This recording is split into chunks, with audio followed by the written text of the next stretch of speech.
എങ്ങനെയുണ്ടായിരുന്നു ബിഗ് ബോസിൽ നിന്ന് ഇറങ്ങിയിട്ടുള്ള സെലിബ്രിറ്റി ലൈഫ്? എങ്ങനെയുണ്ട് സെലിബ്രിറ്റി ലൈഫ് എന്ന് വെച്ചിട്ടുണ്ടെങ്കിൽ ഇപ്പം എന്താ പറയുക, നമ്മളൊക്കെ ഇപ്പം മുടച്ചു നോക്കിയ കൂടുകളല്ലേ. എന്നെ കണ്ടിട്ട് എല്ലാവരും സെലിബ്രേറ്റ് ചെയ്യുന്നുണ്ട്. അപ്പോൾ അത് തന്നെയാണ് ഒരു സെലിബ്രിറ്റിയുടെ ഏറ്റവും വലിയ ക്വാളിറ്റി എന്ന് ഞാൻ വിശ്വസിക്കുന്നു. ഒരുപാട് ഗിഫ്റ്റും കാര്യങ്ങളൊക്കെ കിട്ടുന്നത്. ഏറ്റവും കൂടുതൽ നെവിന് ഇഷ്ടം ഫുഡ് ഗിഫ്റ്റായിട്ട് കിട്ടുന്നതാണ്. അങ്ങനെ വെച്ചിട്ടുണ്ടെങ്കിൽ ഫുഡ് അങ്ങനെ എനിക്ക് എപ്പോഴും ഗിഫ്റ്റായിട്ട് ഉണ്ടാകാൻ താല്പര്യമില്ല. എനിക്ക് വേണ്ടത് വേഴ്സാച്ചെ, ലൂയി വിറ്റോൺ, ഗുച്ചി, പ്രാഡ അങ്ങനെയുള്ള എൻ്റെ സ്റ്റാൻഡേർഡിന് പറ്റുന്ന കുറച്ച് ഗിഫ്റ്റുകളാണ് ഞാൻ പ്രതീക്ഷിക്കുന്നത്. ബിഗ് ബോസിൽ നിന്ന് ഇറങ്ങിയിട്ട് അതിന് ശേഷം അതിൻ്റെ അകത്തുള്ള കണ്ടസ്റ്റൻസ് ആരെങ്കിലും വിളിച്ചായിരുന്നു. പക്ഷെ എനിക്ക് സത്യം പറഞ്ഞിട്ടുണ്ടെങ്കിൽ ഫോൺ എടുക്കാൻ പറ്റിയില്ല. അനുവിനെ വിളിച്ചോ? അനുവിനെ വിളിച്ചല്ലോ? ഇല്ല, വിളിച്ചില്ല.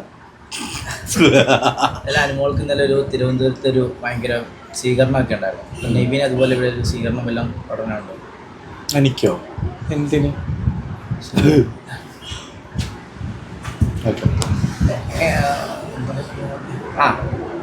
അനീഷ് ചേട്ടന് ഓഡിയൻസിന് നോക്കിയാൽ ഏറ്റവും കൂടുതൽ ഇപ്പോൾ ഫാൻസ് ആണെങ്കിലും എല്ലാം അനുമോളൊക്കെ കൂടുതൽ അനീഷ് ചേട്ടനാണ്.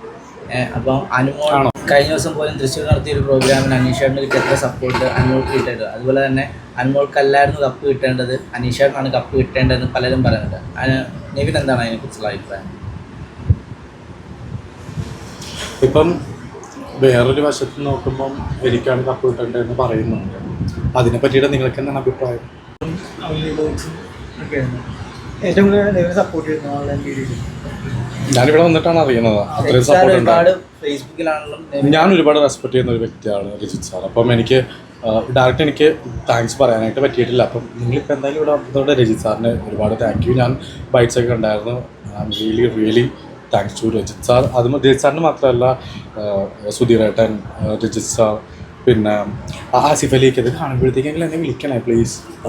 ആസിഫ് അലി, പിന്നെ എന്നെ സപ്പോർട്ട് ചെയ്ത എല്ലാം കുറേ പേര് എന്നെ സപ്പോർട്ട് ചെയ്തിട്ടുണ്ടായിരുന്നു. പിന്നെ എൻ്റെ ഫ്രണ്ട് അഭിഷേക് ജയദീപ്, എല്ലാവരും, പിന്നെ പൊതുവാൾ ഇവിടെ ഇന്നെ ഇപ്പം എൻ്റെ ഫാൻ എല്ലാവരും ഇപ്പം അവരൊരു മെയിനായിട്ടുള്ളൊരു സപ്പോർട്ട് ആണെങ്കിൽ പോലും ബേസിക്കലി ജനങ്ങളാണ് എന്നെ ഏറ്റവും കൂടുതൽ. അവർ തന്നെയാണ് PR വർക്ക് ചെയ്തത് എനിക്ക് വേണ്ടിയിട്ട്. എനിക്ക് പല പേജുകളിലും ആരാണ് ഈ PR വർക്ക് ചെയ്യുന്നത് അന്നൊന്ന് എന്നെ പ്രൊമോട്ട് ചെയ്യുന്നതൊന്നും എനിക്കറിയാൻ പാടില്ല. പക്ഷെ ഇവിടെ ഇപ്പോൾ വന്നത് ഇല്ല. PR ഉണ്ടായിരുന്നെങ്കിൽ എൻ്റെ ഒറിജിനൽ അക്കൗണ്ട് ഞാൻ ക്ലോസ് ചെയ്തിട്ട് പോകത്തില്ല. പുറത്തൊരു വലിയൊരു ചർച്ച ഉണ്ടായിട്ടുണ്ടായിരുന്നു. നെവിൻ ബ്രോയുടെ ജെൻഡർ സെക്ഷുവാലിറ്റി വെളിപ്പെടുത്തിയിട്ടില്ല, അതുപോലെ തന്നെ നെവിൻ ബ്രോ ഒരു ഗേ ആണ് എന്നുള്ള രീതിയിൽ പല കോൺട്രവേഴ്സി ഉണ്ടായിട്ടുണ്ടായിരുന്നു. അതിനെക്കുറിച്ച് നെവിൻ എന്താണ് പറയാനുള്ളത്? അതിനെ പറ്റിയിട്ട് എന്താ, എനിക്ക് അതിന്റെ ഒരു ക്വസ്റ്റ്യൻ വന്നപ്പോൾ തന്നെ രജിത് സാറ് പറഞ്ഞിട്ടുണ്ടായിരുന്നു, ഒരാളുടെ സെക്ഷുവാലിറ്റി അല്ല ഗെയിം നോക്കേണ്ടത്, അയാൾക്ക് ഇഷ്ടമുള്ള ഒരാൾ ജീവിക്കട്ടെ എന്നുള്ള സംഭവം രജിത് സാറ് നെവിനെ സപ്പോർട്ട് ചെയ്തിട്ടുണ്ട്. പക്ഷെ ഇതൊന്നും അറിയാതെ പല ജനങ്ങളുണ്ട് നെവിനെ സപ്പോർട്ട് ചെയ്ത്. ഇപ്പൊ കണ്ട ഫാൻസിനെ പോലെ കുറെ കുട്ടികളുണ്ടാവും, ചിലപ്പോൾ അമ്മമാരുണ്ടാവും. അവരോട് നെവിൻ എന്താണ് പറയാനുള്ളത്? ഇപ്പം ഞാൻ പറയേണ്ട ആൻസർ നിങ്ങൾ തന്നെ പറഞ്ഞു കഴിഞ്ഞു. ഇത് രണ്ടുമാണ് എനിക്ക് പറയാനായിട്ടുള്ളൂ. It's not about gender.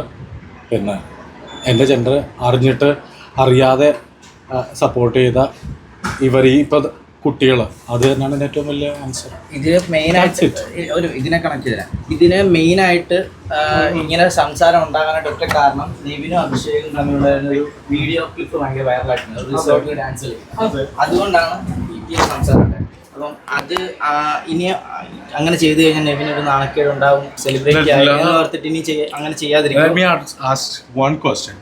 എന്തുകൊണ്ട് നിങ്ങൾ ഈ ചോദ്യം ദിലീപ് ഏട്ടനെ എടുത്ത് ചോദിച്ചിട്ടില്ല? എപ്പോഴെങ്കിലും ചോദിച്ചിട്ടുണ്ടോ നിങ്ങൾ? ലാലേട്ടനെ എടുത്ത് ചോദിച്ചിട്ടുണ്ടോ? ഇല്ല. ഇവരാരും ചെയ്ത സംസാരങ്ങൾ ഉണ്ടായില്ല. അതാണ് വ്യത്യാസം.